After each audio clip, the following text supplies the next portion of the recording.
Assalamualaikum warahmatullahi wabarakatuh. Alhamdulillahi rabbil alamin. Wassalatu wassalamu ala ashrafil anbiya'i wal mursalin wa ala alihi wa sahbihi ajma'in. Allahumma salli wa sallim ala nabiyyina Muhammad wa ala alihi wa sahbihi wa man tabi'ahum bi ihsanin ila yaumiddin, amma ba'd. Muslimin dan muslimat rahimani wa rahimakumullah, tuan-tuan dan puan-puan yang Allah rahmati lagi Allah kasih sekalian. Alhamdulillah, kita bersyukur kepada Allah Subhanahu wa taala di atas izin dari Allah Subhanahu wa taala pada malam ini kita dapat meneruskan pengajian bersiri yang bertemakan ayat-ayat yang bertemakan perumpamaan al-amsal di dalam Al-Quranul Karim. Okay.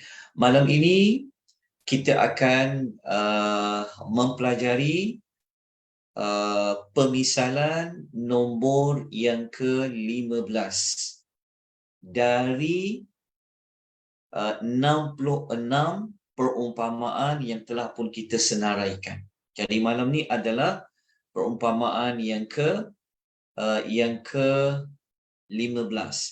Okay. Namun dari sudut siri kelas ini berjalan, kita dah lebih daripada 15 siri. Maksudnya malam ni adalah siri yang ke-17. Maknanya 17 kali kita sudah bertemu di atas talian ini. Tetapi dari sudut bilangan perumpamaan adalah perumpamaan yang ke-15. Okey, kenapa tak sama? Kenapa kelas siri yang ke-17 tapi perumpamaan yang ke-15? Kerana semasa siri pertama, siri yang kedua, kita membincangkan tentang apa makna perumpamaan, bentuk-bentuk perumpamaan, kepentingan perumpamaan. Jadi dua siri itu kita cerita tentang pengenalan. Kemudian baru kita masuk kepada perumpamaan yang pertama. Sehinggalah sampai kepada malam ini, kita dah sampai kepada perumpamaan yang ke-15. Okey. Apakah rujukan ayat? Apakah surah yang kita akan ambil ayat di dalamnya yang kita akan bincangkan pada malam ini? Okey. Surah yang kita akan rujuk adalah surah Al-An'am. Okey, surah Al-An'am iaitu surah yang ke-6. Okey, surah yang ke-6. Muka surat 143. Okey, muka surat 143 di dalam Al-Quran, ayat 122. Ayat 122. Okey, muka surat 143, ayat nombor 122, surah yang ke-6, yang mana kita dah masuk juzuk yang ke-8. Okey. Saya harap tuan-tuan dan puan sudah pun dapat mencari, merujuk ayat yang kita akan bincangkan pada malam ini. Okey, ayat 122 dalam surah Al-An'am ini Allah Subhanahu wa taala berfirman, A'udzu billahi minasyaitonir rajim. Awaman kana maitan fa ahyaynahu waja'alna lahu nura yamshi bihi fin nas kaman mathaluhu fil dhulumati laysa bi kharijin minha kadzalika zuyyina lil kafirina ma kanu ya'malun. Okey, ayat ini kita lihat terjemahan ayat terlebih dahulu, kemudian nanti kita akan bincang apakah tafsiran ayatnya. Okey, awaman. Okey, dan adakah Man iaitu sesiapa ataupun sesiapa kana maitan yang mana mereka ini mati. Okey. Ayat 122 Allah kemukakan perbandingan, Allah kemukakan perbandingan dalam bentuk mula-mula Allah membuat persoalan. Maksudnya ayat ini didatangkan dalam bentuk Allah bertanya soalan. Tapi bertanya soalan itu tujuannya adalah untuk membangkang, untuk mengingkari pemisalan itu tidak sama dibandingkan di antara kedua-dua pihak. Maknanya ayat 122 surah Al-An'am ini adalah perumpamaan yang Allah nak membuat perbandingan golongan yang pertama dengan golongan yang kedua. Okey. Golongan yang pertama ini Allah kata man kana mayyitan. Okey. Sekejap tuan-puan ni saya jawab telefon sekejap.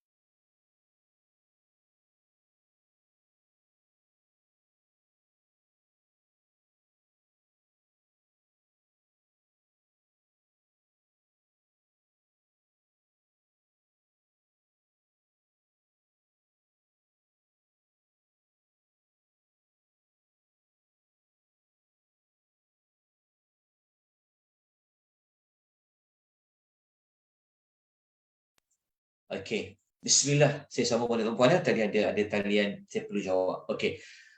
Allah bertanya, tetapi Allah bertanya ini dalam bentuk sebenarnya Allah nak mengingkari.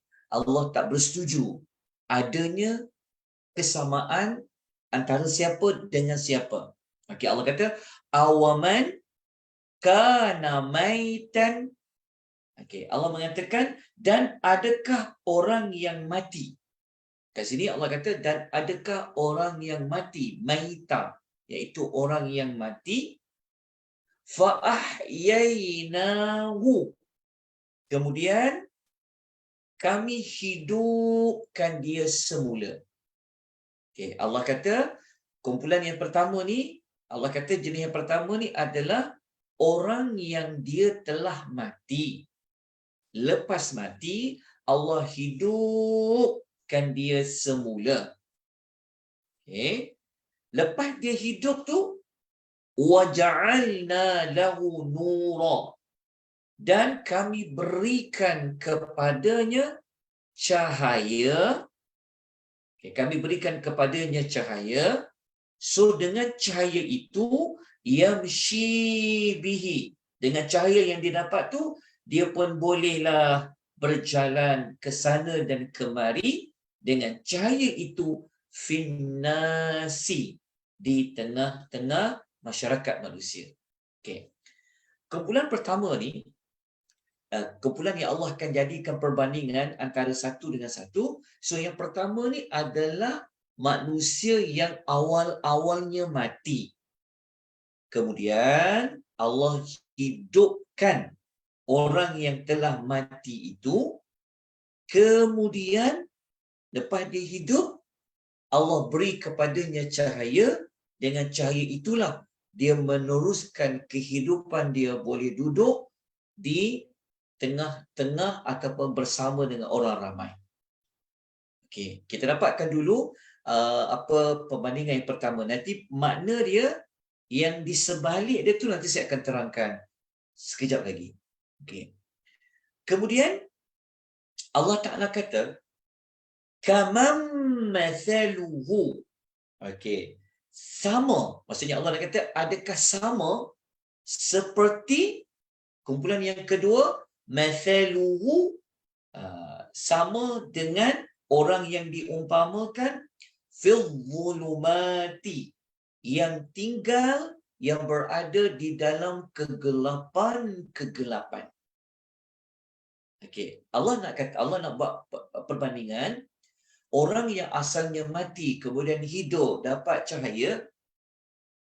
Adakah dia sama dengan orang yang dia sama dengan orang yang dia berada dalam kegelapan.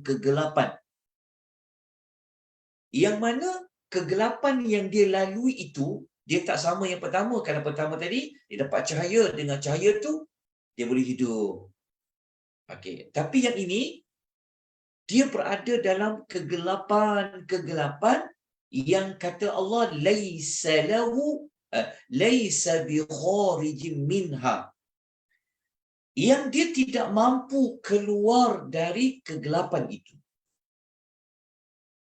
Okay. Dia tak mampu, dia tak ada jalan keluar daripada kegelapan itu. Kemudian Allah mengatakan lagi, kadzalika, demikianlah. Okey. Zuyyina lil kafirin, kami jadikan orang yang kafir itu. Okey, dia memandang baik makanu ya'malun, apa yang dilakukan. Okey. Ayat ni kita kena bincang dulu perbandingan tu. Siapa yang kumpulan pertama, siapa kumpulan yang kedua. Lepas tu ada satu ungkapan penutup tu, Allah kata, macam itulah kami telah hiaskan orang kafir. Apa yang dia buat tu, dia nampak macam elok, macam cantik dia buat tu. Seorang kafir ni, kenapa dia dalam kekafiran? Sebab dia ingat apa yang dia lakukan, dia berada dalam kekafiran itu, sebenarnya itulah yang betul. Okey, dia telah dihiasi. Siapa yang menghiasi? Siapa yang menampakkan dia buat itu baik, cantik, nampak tak salah, nampak tak sesat? Ini kita akan bincangkan sekejap lagi. Okey. Kita ambil dulu kumpulan yang pertama. Okey, kumpulan yang pertama, kenapa Allah kata dia mati? Sesiapa yang mati, okey. Mati dekat sini bukan mati merujuk kepada mati yang berbentuk hakiki. Mati yang macam hidup, lepas tu roh keluar, mati. Bukan mati itu. Tapi mati di sini adalah mati dari sudut maknawi. Maknawi ni maksudnya mati yang bukan mati itu, maksudnya bukan mati itu, mati yang keluar roh tu. Tapi mati kat sini maknanya mati hati. Hati dia mati. Hati yang mati, kita pernah dengarkan, orang dia hidup tapi dia macam orang mati. Kenapa? Kerana jiwa yang mati, hati yang mati ni adalah hati orang-orang yang apa? Orang-orang yang apa? Yang melakukan kekafiran, yang melakukan kesyirikan. Mereka ni sebenarnya jiwa mereka, hati mereka ni sebenarnya mati. Okey, kenapa dipanggil mati? Kenapa hati orang syirik yang tak mentauhidkan Allah dia panggil hati yang mati, orang yang mati? Kerana orang yang hidup, sebenar-benar hidup, dia mesti ada matlamat. Dia mesti ada tujuan. Dia mesti tahu kenapa dia dihidupkan. Tetap, kita orang beriman sebenar-benar hidup. Kenapa kita orang yang sebenar-benar hidup? Kerana kita tahu Allah hidupkan kita kat muka bumi. Allah ciptakan kita adalah untuk beribadat kepadanya. Kita tahu apa matlamat hidup. Lepas mati nak ke mana, kita tahu objektif dia apa. Itulah orang yang sebenar-benar hidup. Tapi ada orang kat muka bumi ni, jasad dia hidup, dia orang. Tapi Quran panggil dia adalah mati. Orang mati sebab apa? Sebab orang yang kafir, mereka tak tentu hala hidup ni. Dia hidup ni untuk apa? Tak ada tujuan. Macam orang mati dia buat apa? Kalau dia mati, dia dah mati. Mati je lah. Dia tak boleh, dia tak boleh buat apa-apa. Itulah yang Allah nak kata kumpulan yang pertama. Tapi kumpulan yang pertama ni bukanlah kafir selama-lamanya. Allah kata orang yang mati. Lepas tu Allah hidupkan. Maknanya mula-mula dia kafir. Dia buat kesyirikan. Betul tak? Dia macam orang yang tak tahu tujuan hidup dia apa.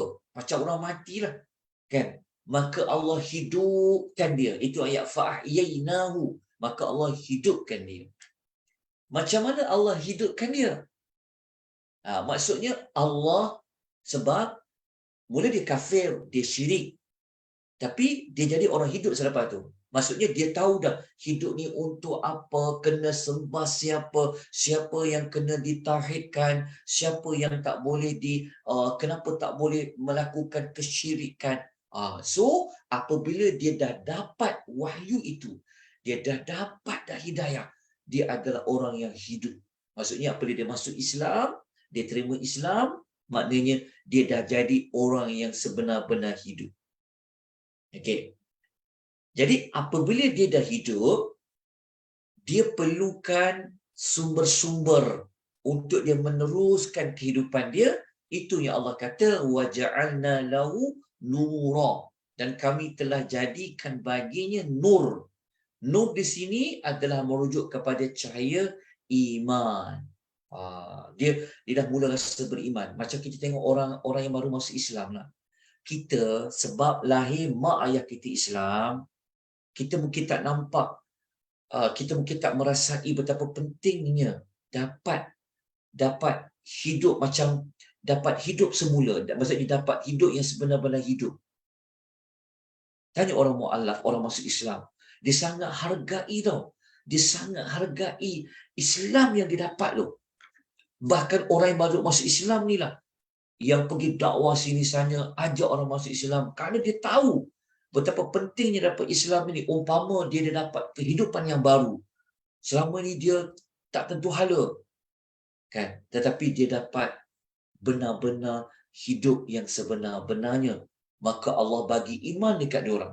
Jadi apabila mereka dapat iman itu Allah kata dalam bentuk dia dapat cahaya, maka dengan cahaya itulah, dengan iman itulah, dia boleh hidup di tengah-tengah masyarakat.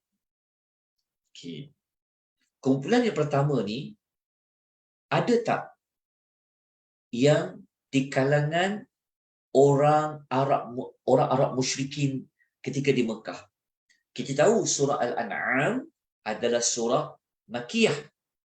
Maksudnya konteks ayat ini, permulaannya adalah menyebut tentang orang yang ada di Mekah. Kita tahu kan, semua orang melakukan kesyirikan. Tetapi apabila Nabi sampai, Nabi bawa mereka kepada Islam. Jadi, ada sahabat yang sebelum ini menyembah patung-patung. Maknanya, waktu mereka menyembah patung-patung tu, sebelum datangnya Islam, sebelum Nabi diutuskan, mereka umpama orang mati. Lepas tu, mereka jadi sebenar-benar hidup apabila dapatnya Islam. Lepas tu, Islam itu dia amalkan, tambah imannya, itu yang Allah panggil cahaya bagi dia. Maka dia dapat meneruskan hidup dia tu. Okey. Jelas Okey. Allah kata sama tak? Allah kata macam man sesiapa yang dia berada di dalam kegelapan-kegelapan. Ada satu kumpulan lagi ni, dia tak dapat dia tak dapat cahaya oleh Allah. Allah tak bagi dia cahaya. Okey, Allah tak beri hidayah taufik kepada dia untuk dia memilih Islam. Dia sendiri memilih jalan untuk apa? Tetap nak dengan agama nenek moyang lah. Tak nak ubah. Jadi mereka berada dalam kegelapan. Dan kegelapan tu dah tak ada jalan dah nak bagi terang dah. Tak ada jalan dah untuk gilap dia bagi sampai dia bercahaya. Dia tak ada dah, kata Allah Subhanahu wa ta'ala. Okey. Jadi apabila mereka dah berada dalam kegelapan, mereka dah tak ada jalan untuk dapat cahaya macam satu kumpulan yang kita sebut tadi tu, maka mereka inilah, kata Allah, kami zuyyina linnasi, kami jadikan orang yang kafir itu memandang baik apa yang telah mereka lakukan. Jadi orang yang berada dalam kegelapan tu, yang takkan dapat cahaya tu, mereka ini Allah jadikan tak sedar dah. Mereka dah tak boleh nak beza dah.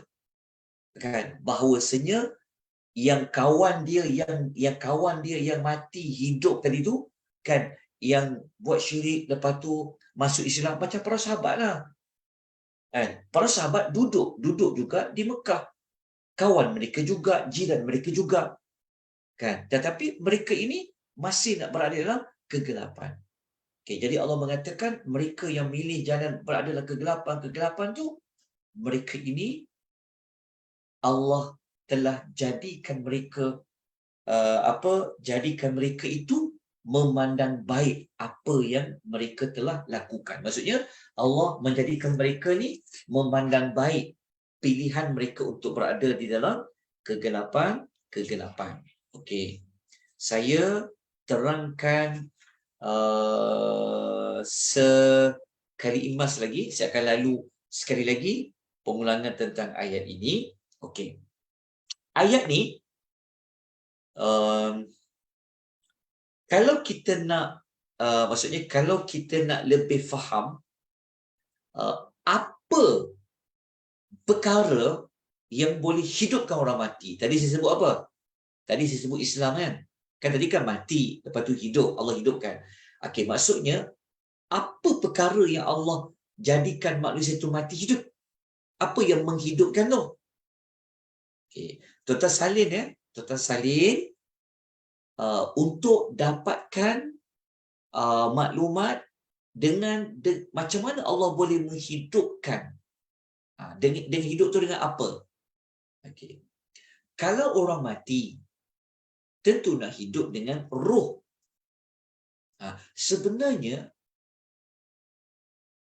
yang tadi tu, yang dia mula-mula dia syirik, kan? Umpama orang yang mati tu, kemudian dia dihidupkan tu, okey, dengan apa? Kita talin ya. Okey. Yang pertama dalam surah Asy-Syura. Okey, tulis surah Asy-Syura. Ayat nombor 52. Ayat 52 surah Asy-Syura. Okey. Siapa yang boleh sempat salinkan dekat dalam chat ni. Surah Asy-Syura. Okey. Sudah tuan-tuan? Ayat nombor 52. Kalau kita baca surah Asy-Syura ayat 52, Allah memang sebut macam mana manusia ni dia boleh hidup. Allah hidupkan dengan apa? Wa kadzalika auhayna ilaika ruham min amrina. Mereka dihidupkan dengan wahyu yang dibawa oleh roh dari urusan kami. Ada, kalau tuan-tuan tengok dekat meeting chat, kalau tuan ikut secara dalam aplikasi Zoom, ada letakkan terjemahan dia. Cuba kita buka dalam surah Asy-Syura ni. Dalam surah Asy-Syura ayat 52. Ada tak dalam ruangan chat tu dia terjemah apa? Sekejap. Dia terjemah apa dekat ruangan chatting ni? Tengok ya. Okey, dan demikianlah kami wahyukan kepadamu Al-Quran dengan perintah kami. Dengan perintah kami. Okey, maksud dia dalam ayat ini Allah menyebutkan secara spesifik macam mana manusia itu Allah hidupkan adalah dengan wahyu. So apabila dapat wahyu, barulah kita tahu selama ni ada orang yang kesyirikan, kekufuran dan sebagainya. Okey, ambil ayat lain satu lagi.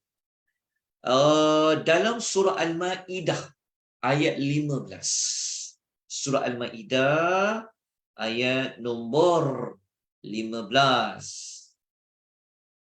Okey, ayat nombor 15 merujuk kepada Al-Quran lah, wahyu lah. Allah kata qad ja'akum minallahi nur.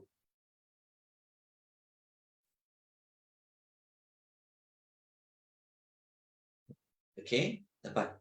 Okey. Yang ini ayat ni juga sebenarnya ayat ini juga sebenarnya ayat-ayat lain yang menerangkan tentang Allah hidupkan dengan apa? Dengan iman lah. Okey, dengan iman. Lepas tu iman itu nak bagi dia lebih kuat, lebih kuat itu Allah beri kepadanya cahaya. Okey, cahaya tu dia Islam, iman tu dipanggil cahaya lah. Okey. Ayat lain, tuan-tuan boleh tengok dalam surah Al-Ma'idah ayat 15 ataupun surah Nisa ayat 174, An-Nisa ayat 174. Ataupun kalau nak kalau nak ambil ayat lain, boleh ambil ayat yang dalam surah An-Nur tu. Nurun ala nur. Nurun ala nur. Itu surah Nur ayat 35. Okey, tuan-tuan dan puan, rahimani wa rahimakumullah. Nur.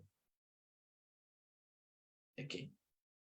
Allah menghidupkan dengan Islam, dengan iman. So nur itu juga membawa maksud iman. Okey. Tuan-tuan dan puan, rahimani wa rahimakumullah. Okey. Betapa pentingnya nur ni Nabi selalu ajar kepada kita. Antaranya doa apa?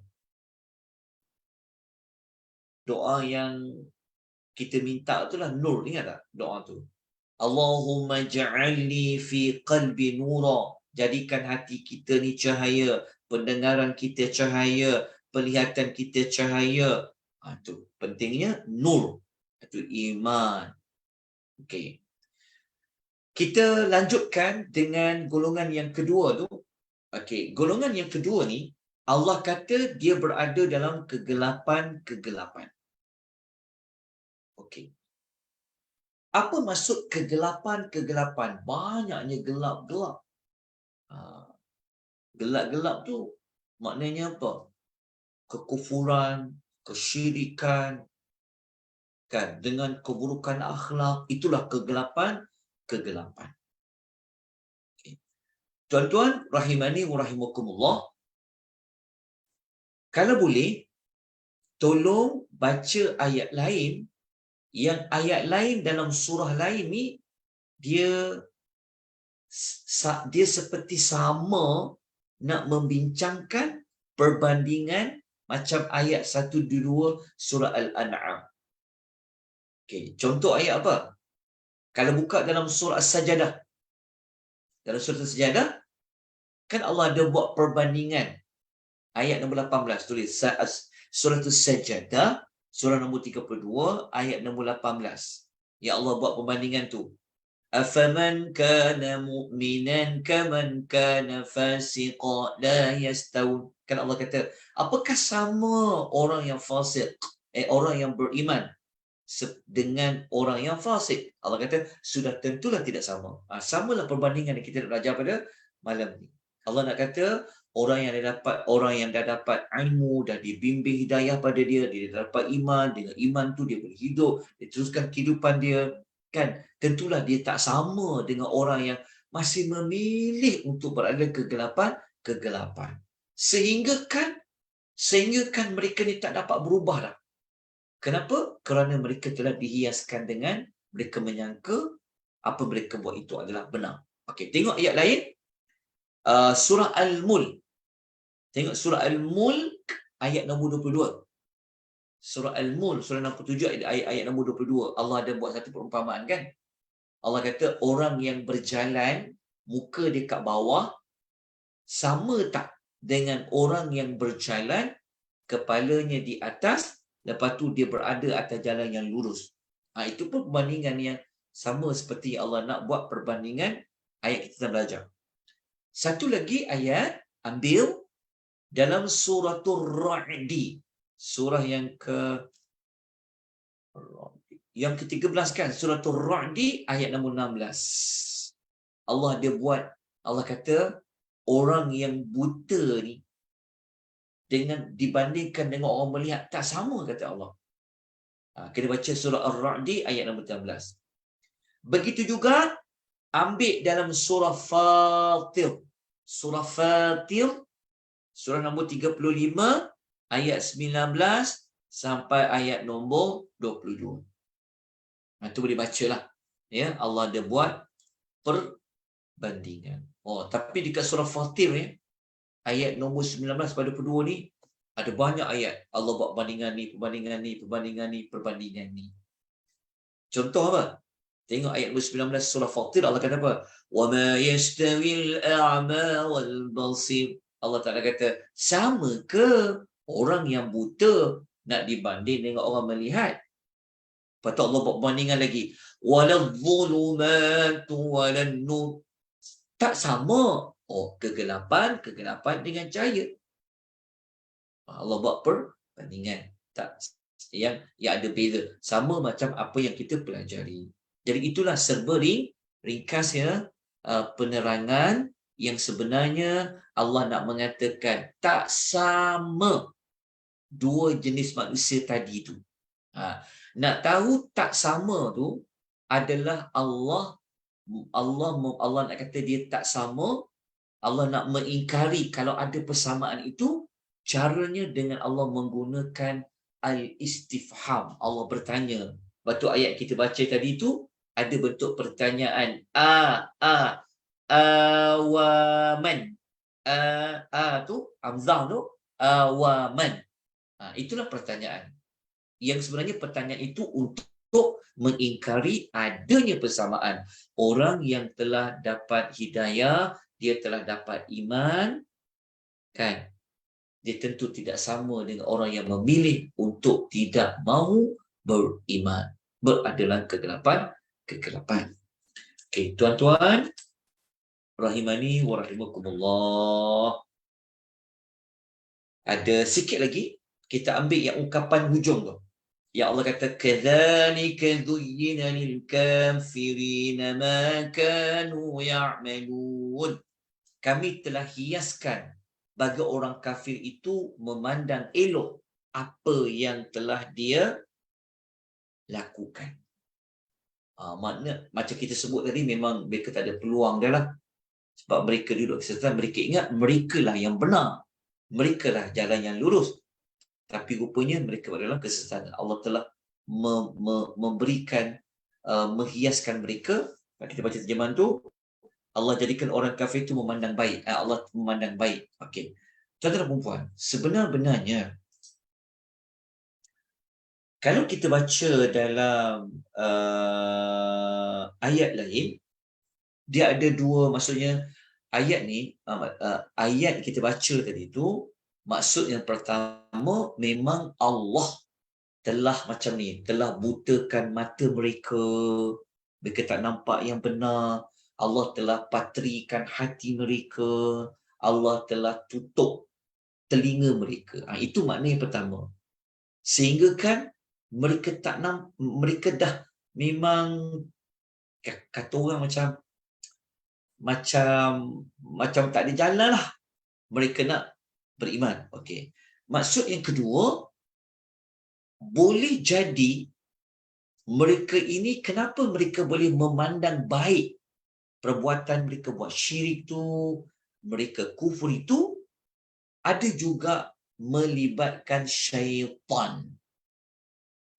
Dalam ayat Quran memang Allah disebut syaitan tu telah menampakkan kepada mereka yang mereka buat tu benar, yang Nabi ajar tu salah, Islam tu yang sesat, yang mereka buat tu benar. Dalil dia, salinnya surah Al-Anfal, surah nombor 8 ayat 48.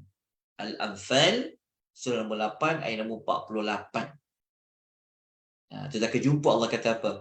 Wa idh zayyana lahumus syaitan. Syaitanlah yang telah menghiasi perbuatan mereka.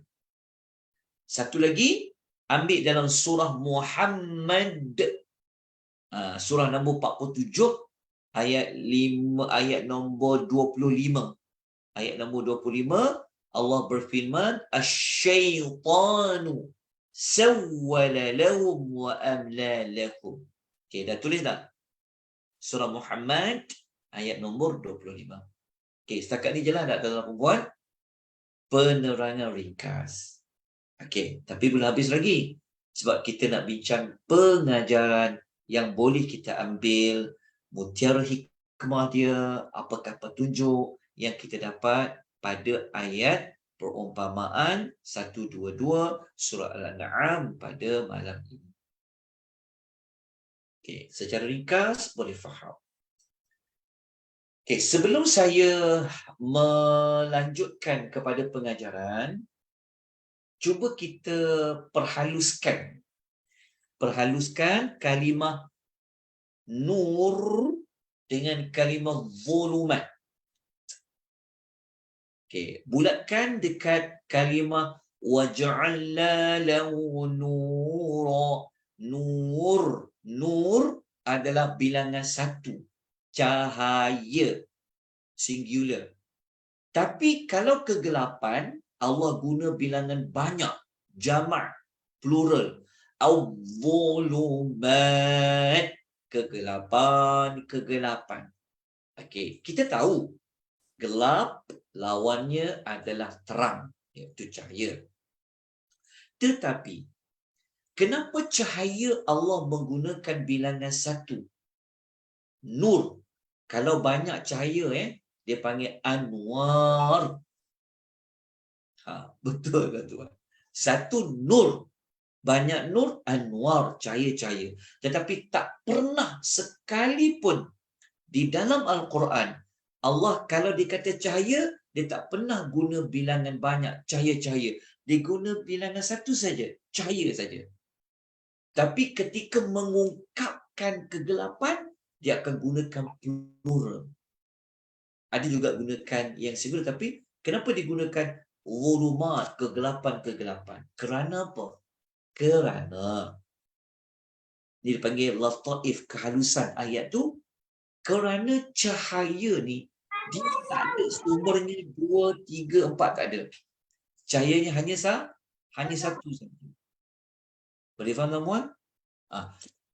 Sebab tu Allah tak guna bilangan banyak. Sebenarnya Allah nak memberitahu kepada kita, cahaya yang kamu dapat tu, yang kamu ambil itu sumbernya dari satu saja, dari Allah je.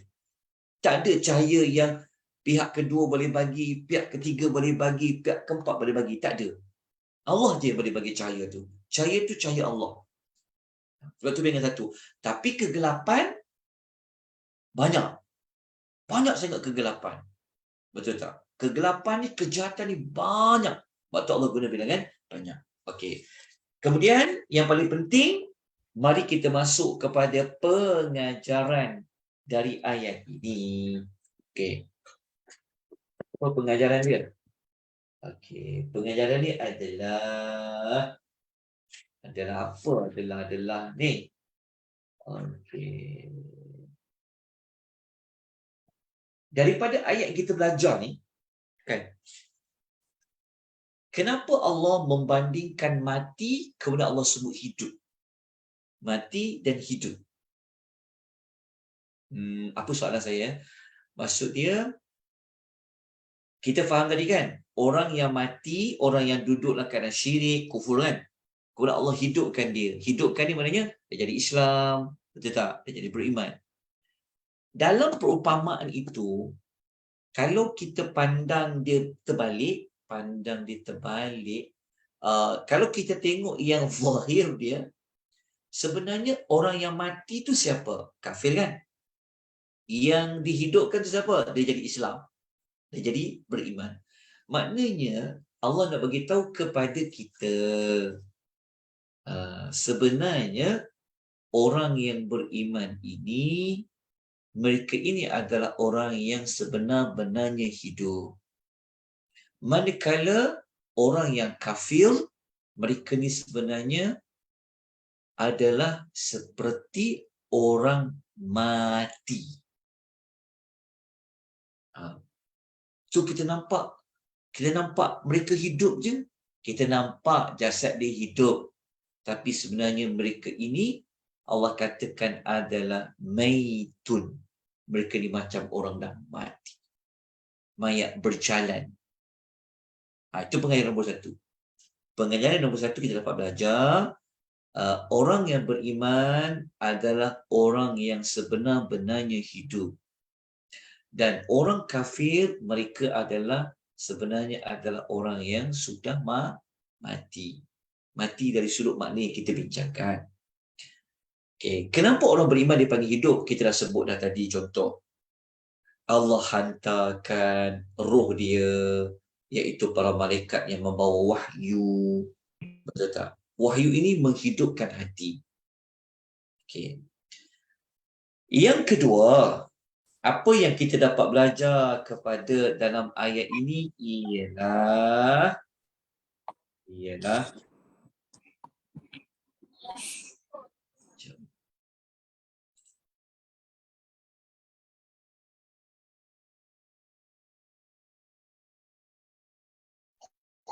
okey. Kalau kita baca dalam ayat ini, kita tulis okey. Kenapa Allah bagi tahu mula-mula dia mati? Siapa yang hidupkan dia? Fa'ahyainahu, maka kami hidupkan dia. Kenapa? Kenapa ketika Allah sebut dia mati, ketika ayat tu kan, faham tak maksudnya? Ketika Allah kata dia mati macam mana? Allah katakan man kana maita. Maksudnya Allah kata sesiapa yang telah mati. Maksudnya begini. Apa dia terangkan begini ya? Ketika mana Allah mengungkapkan orang mati, Allah tidak mengungkapkan dengan mengatakan dia telah mematikan. Allah cuma kata dia jadi orang mati. Tetapi ketika mengungkapkan hidup, Allah mengatakan kami menghidupkan dia. Boleh faham tak? Ketika sebut mati, Allah tak kata pun dia yang mematikan. Tapi Allah kata dia mati. Okay. Tetapi ketika mengatakan hidup, Allah kata kami menghidupkan dia. Maksudnya menghidupkan tu melibatkan Allah yang menghidupkan. Kita tahu dah, mati tadi adalah gambaran orang yang kufur, orang yang syirik. Tengok ya, kehalusan dia sebenarnya, Allah Ta'ala ni, ketika dia nak kata bab yang jahat ni, dia tak letakkan dengan diri dia. Macam kita selalu kata macam ni lah, kita kata, yang baik itu dari Allah, yang buruk tu dari kita. Dia sama. Sebenarnya, ketika Tuhan kata mati kan, memang kita faham Allah lah yang bagi manusia ni mati, tapi bukan mati yang mati roh tu. Orang yang buat kesyirikan, kekufuran ni, kenapa Tuhan tak kata Allah menjadikan dia kufur? Kenapa Tuhan kata dia jadi kufur? Maknanya Tuhan nak bagi tahu pada kita, dalam bab sesat, dalam bab kufur, mereka memilih dia sendiri. Sebab tu Allah tak katakan dia yang mematikan. Tetapi ketika mana Allah mengatakan mereka hidup, Allah kata kami menghidupkan dia, maknanya Allah nak beritahu kepada kita, kalau kita hidup, kalau kita dapat hidayah, sebenarnya itu adalah apa? Pilihan kita, tetapi ia juga sebenarnya adalah berdasarkan kepada pilihan Allah Subhanahu wa Ta'ala. Allah Ta'ala ni, dia nak kata kalau bab baik, kaitkan dengan dia. Tapi kalau bab buruk, Allah tak kaitkan dengan dirinya. Tapi sebenarnya kita faham, manusia sesat tu Allah juga yang izinkan dia sesat. Tapi Tuhan tak kata, kami telah sesatkan. Tak ada. Allah kata, dia jadi sesat. Dia jadi mati. Tapi ketika menghidupkan, Tuhan kata, kami menghidupkan. Nak menunjukkan bahawa sumber kepada hidup itu, ia benar-benar sebenarnya di bawah di kekuasaan Allah.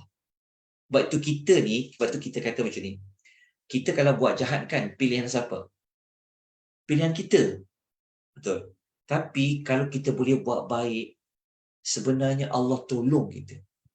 Sebenarnya Allah tolong kita banyak sebenarnya.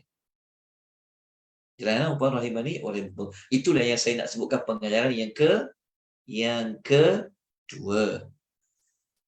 Okey. Pengajaran yang ketiga. Pengajaran yang ketiga ni macam sama tadi. Okey, pengajaran yang ketiga. Okey. Pengajaran yang ketiga kita boleh ambil dekat sini adalah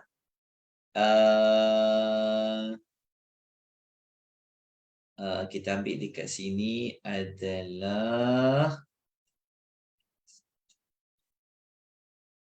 okey. Dekat sini kita dapat belajar ayat yang hujung tu, yang Allah kata kami telah jadikan orang kafir itu orang kafir itu memandang baik apa yang dia buat, kan?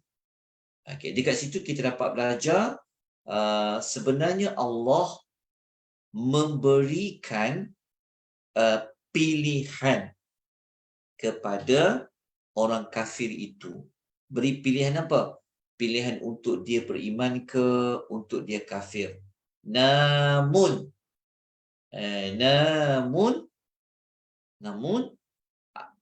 ia juga tidak terlepas daripada takdir Allah. Maksud dia macam ni. Kita buat juga pilihan nak jadi kafir tu. Dalam ayat tadi tu ada orang pilih jadi kafir. Okay. Disebabkan dia pilih jadi kafir, maka Allah telah jadikan dengan perbuatan Allah tu juga, Allah telah jadikan dia itu memandang baik perkara buruk yang dia lakukan. Ni sebenarnya kita nak kata kita ni berbeza dengan Qadariyah. Kan ada satu kumpulan dia kata macam ni. Kita ni kan semua Allah yang dah buatkan, buat baik pun Tuhan, buruk dia kata semua tu memang kita macam kita tak ada pilihan lah. Allah yang buatkan. Jadi itu satu pihak. Satu pihak lain ni dia kata tak, dia kata kita semua yang buat dia. Tak ada kaitan langsung dengan Tuhan. Tapi kita ahli sunnah wal jamaah, kita duduk tengah-tengah, kita duduk di antara satu ni dengan satu. Maksudnya kita ni berpegang kepada apa? Apa yang berlaku adalah melibatkan juga pilihan manusia dan juga melibatkan izin dari Allah Subhanahu wa Ta'ala. Okey, cukuplah kot. Tiga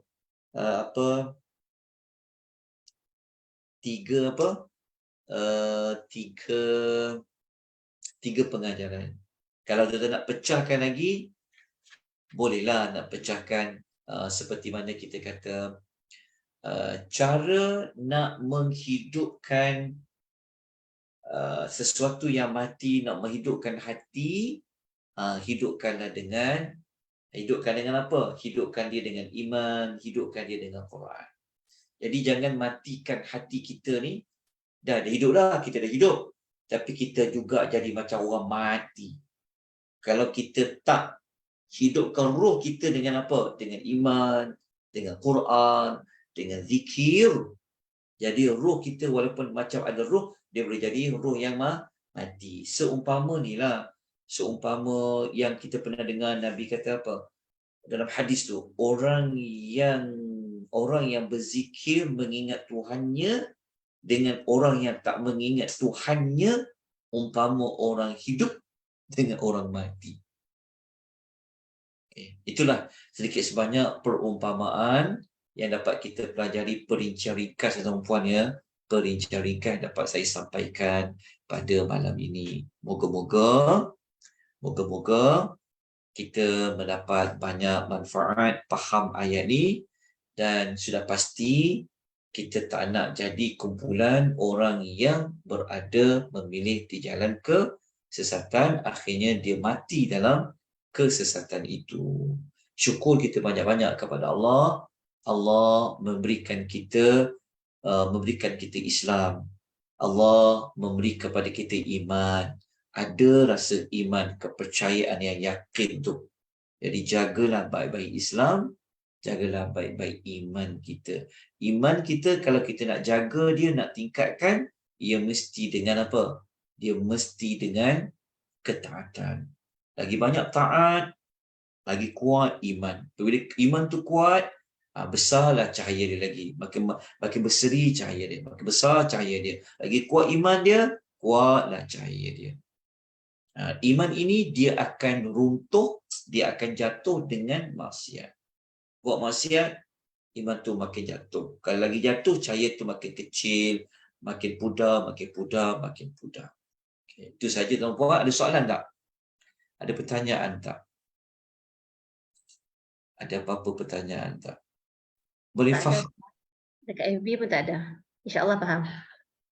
Tak ada dah. Okay, insyaAllah. Kalau ada mana-mana penerangan saya yang perlu diperjelaskan, tolong maklumkan ya. Okey, tuan-puan. Kita jumpa lagi insyaAllah esok malam. Esok malam kita sambung kisah Nabi Allah Daud ya.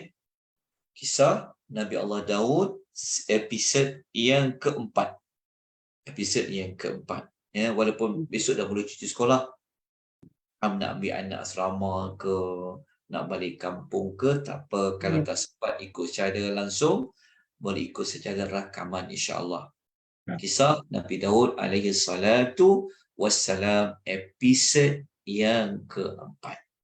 Aqulu qouli hadza wa astaghfirullahal azim wa billahi taufiq hidayah. Assalamualaikum warahmatullahi wabarakatuh.